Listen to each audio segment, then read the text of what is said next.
అంటే ఈ విషయంలో నేను కూడా తప్పిపోయినాను. నేను 9th స్టాండర్డ్ చదివినప్పుడు మా నాన్న మంచి సేవకుడే, దేవునికి భయపడిన ఒక వ్యక్తి. మా తల్లి కూడా అంతే, ప్రార్థనలో పెంచారు. కానీ పుట్టినప్పటి నుంచి నాకు మూర్ఛరోగం ఉండే. అయితే 9th స్టాండర్డ్ అప్పుడు మా మామ ఇంటికి నేను ఆ సమ్మర్ హాలిడేస్కి వెళ్ళాను. అక్కడ నేను వెళ్ళినప్పుడు ఈ మూర్ఛరోగం అక్కడ కూడా నాకు వచ్చింది. మా మామ ఏం చేశాడంటే అక్కడ ఉన్న ఒక మాంత్రికుడిని పిలిపించి వీనికి మూర్ఛరోగం వచ్చింది నిన్న, అది నువ్వు బాగు చేయాలి అని చెప్తే ఆ మాంత్రికుడు విగ్రహాలను పట్టుకొని వచ్చిండు వారి ఇంటికి. అయితే అక్కడ విగ్రహంను పెట్టి, నాకు చిన్న వయసు, నాకు తెలీదు, నా తల్లిదండ్రులకు కూడా తెలీదు, నన్ను మొక్కమన్నాడు. మొక్కాను. ఆ పూసారిను కాళ్ళు మొక్కమంటే మొక్కాను. ఆయన అన్నాడు, వారం రోజు దీన్ని పూజ చేసి వారం తర్వాత తీసుకొచ్చి నేను నడుము కడితే అప్పుడు ఈ రోగమే రాదన్నాడు. అయితే నేను కూడా నాకు రోగం స్వస్థత కలగాలి, ఎలాగైనా నేను బాగుపడాలి అని చెప్పి సరిని చెప్తే వారం తర్వాత ఒక్కొక్క రోజు నేను కనిపెడుతూనే ఉన్నా. ఒక రోజు అయిపోయింది, 2 రోజు అయిపోయింది, 3 రోజు అయిపోయింది. యేసు ప్రభుని నమ్ముకుంటే మూర్ఛరోగం నుంచి స్వస్థత ఇస్తాడని నమ్మకం, విశ్వాసం అయితే పోయినది. లేవికాండం 19వ అధ్యాయం 2వ వచనంలో చెప్పినట్టే, 4వ వచనంలో మనకు చెప్పినట్టే, విగ్రహం వెంటల పోవద్దు అంటే నేను తెలియక వెళ్ళాను.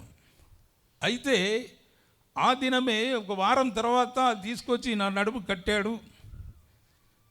సమ్మర్ హాలిడేస్ అయిపోయింది, ఇంటికి వచ్చాను.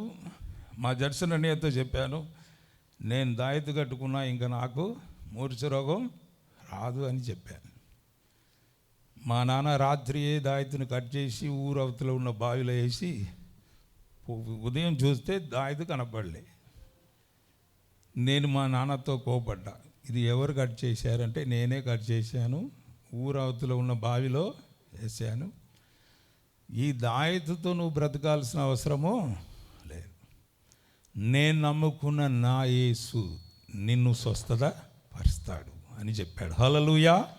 అందుకే చెప్తున్నాను, తల్లిదండ్రులు ఫస్ట్ మన చేతుల్లోనే ఉంది. కుటుంబం ఎలా వెళ్తుందో మన చేతుల్లోనే ఉంది.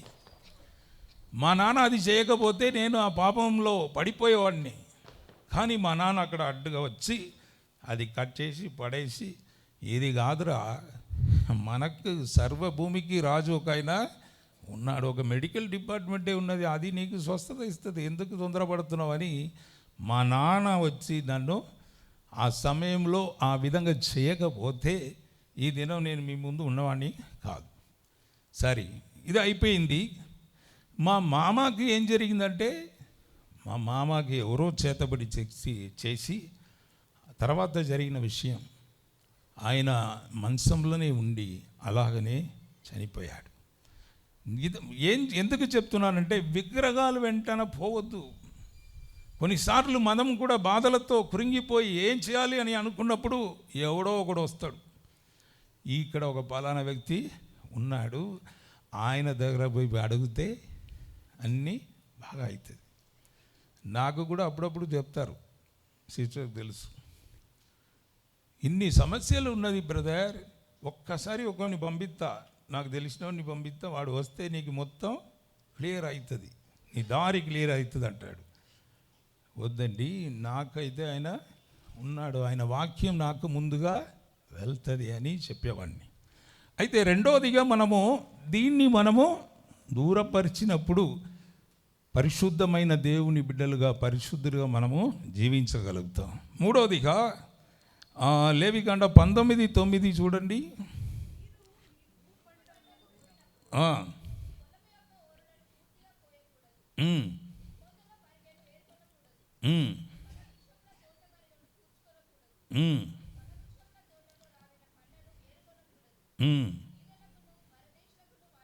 బీదలకును పరదేశులకును వాడిని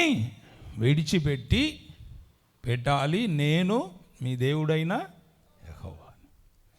బీదల మీద, పరదేశుల మీద దేవుణ్ణి ఒక కనికరమ చూడండి, ఈ విధంగా మీరు చేయాలి అని మనకు చెప్తున్నాడు. మీరు నా బిడ్డలు కనుక నేను పరిశుద్ధుడు, మీరు కూడా పరిశుద్ధత ఉండాలి కాబట్టి నేను ఇవి అన్నీ మీకు చెప్తున్నాను. 3వ పాయింట్ ఇది, బీదలను మనము స్వీకరించాలి, బీదలకు మనము సహాయము చేయాలి. హల్లెలూయా, హల్లెలూయా. అన్ని పాయింట్లో మీరు పాస్ అయితే బాక్సింగ్లో గెలిచినట్టే, లేకుంటే ఓడిపోయినట్టు. గెలవటానికి మనం మళ్ళీ ప్రాక్టీస్ చేయాలి. హల్లెలూయా. నేను ఏదో నన్ను గొప్పగా చెప్పుకోలేనండి. నేను ఈ వాక్యం చదివినప్పుడు నాకు చాలా ఆశ్చర్యంగా అనిపించింది. ఎక్కడ నేను ఇన్నిసార్లు ఎన్నో మీటింగ్ వెళ్ళాను, వాక్యం చెప్పాను, ఎన్నో వాక్యం విన్నాను, కానీ ఇలాంటి మాటలు దీనిలో ఉన్నది అనేది మర్చిపోయాను. నేను కూర్చొని అది ఆరాధిస్తే నాకేది ప్రయోజనకరంగా మారినది. నేను చేసిన కార్యమంతా దేవుడు చెప్పినట్టే చేస్తున్నాను. ఆ యేసయ్య కృప వల్ల, యేసయ్య నా కొరకు మరణించిన ఆ రక్తం వలన నేను చేస్తున్నాననే ఒక సంతోషం నాకైతే కలిగినది. నేను ఒక మాటలో చెప్పాలంటే, ప్రతి దినము ఒక 4 బీదలకు, రోడ్డు మీద ఉన్న వారికి ప్రతి దినము ఒక 50 రూపాయలకి ఇడ్లీ వడ మా అకౌంటెంట్ తీసుకుపోయి అక్కడ రోడ్డు మీద ఉన్నవారు బీదలు వారిని చూసి వారికి ఇచ్చి నాకు ఫోటో పెట్టాలి.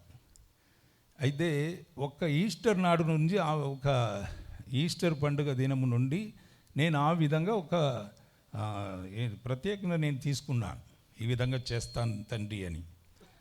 అయితే 4 చేశాను. ఈ సంవత్సరం ఆ 4 ఇప్పుడు 6 మార్చాను, ఇద్దరికి ఎక్కువ. అంటే డైలీ ఒక 6 మార్నింగ్ టిఫిన్ తీసుకుపోయి రోడ్డు మీద ఉన్న బీదలకు ఇవ్వాలి. నేను వరంగల్ పట్టణానికి వచ్చినప్పుడు కంట్రోల్ బియ్యం తిని పురుగులు పైన ఉంటాయి, ఆ వాటర్లో రాత్రి పోసి పెడితే మరుసటి రోజు చూస్తే పురుగులు అక్కడక్కడ పడి ఉంటాయి. అలాంటి బియ్యం తిని పెరిగి దేవుడు ఈ దినము ఆయన తన పరిశుద్ధతను బట్టి ఆయన నన్ను రక్షించాడు కాబట్టి, పరిశుద్ధతలో నడిపించాడు కాబట్టి, నన్ను దీవించాడు గనుక నేను కూడా ఏదో నాకు కలిగిన సహాయము ప్రజలకు చేయాలి, ఏదో చేయాలి. వారు ఎవరైనా కానివ్వండి, ముస్లిం అయినా సరే, హిందూస్ అయినా సరే, ఎవరైనా కానివ్వండి, నా వాట్సాప్లో ప్రతి దినము అది వస్తుంది.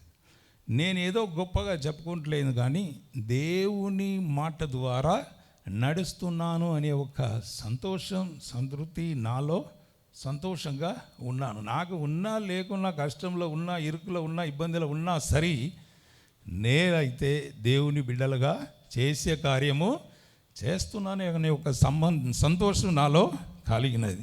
4వదిగా చూడండి, 4వదిగా లేవికాండ 19, 11, 12 చదవండి అమ్మా. దొంగలింపకూడదు, అబద్ధం మాట్లాడవద్దు,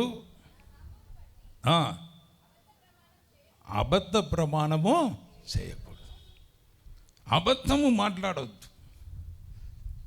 అది 10 ఆజ్ఞలో ఒక ఆజ్ఞ కూడా ఉన్నది. దీనిలో కూడా మనము చాలా జాగ్రత్తగా మనము ఉండాలి.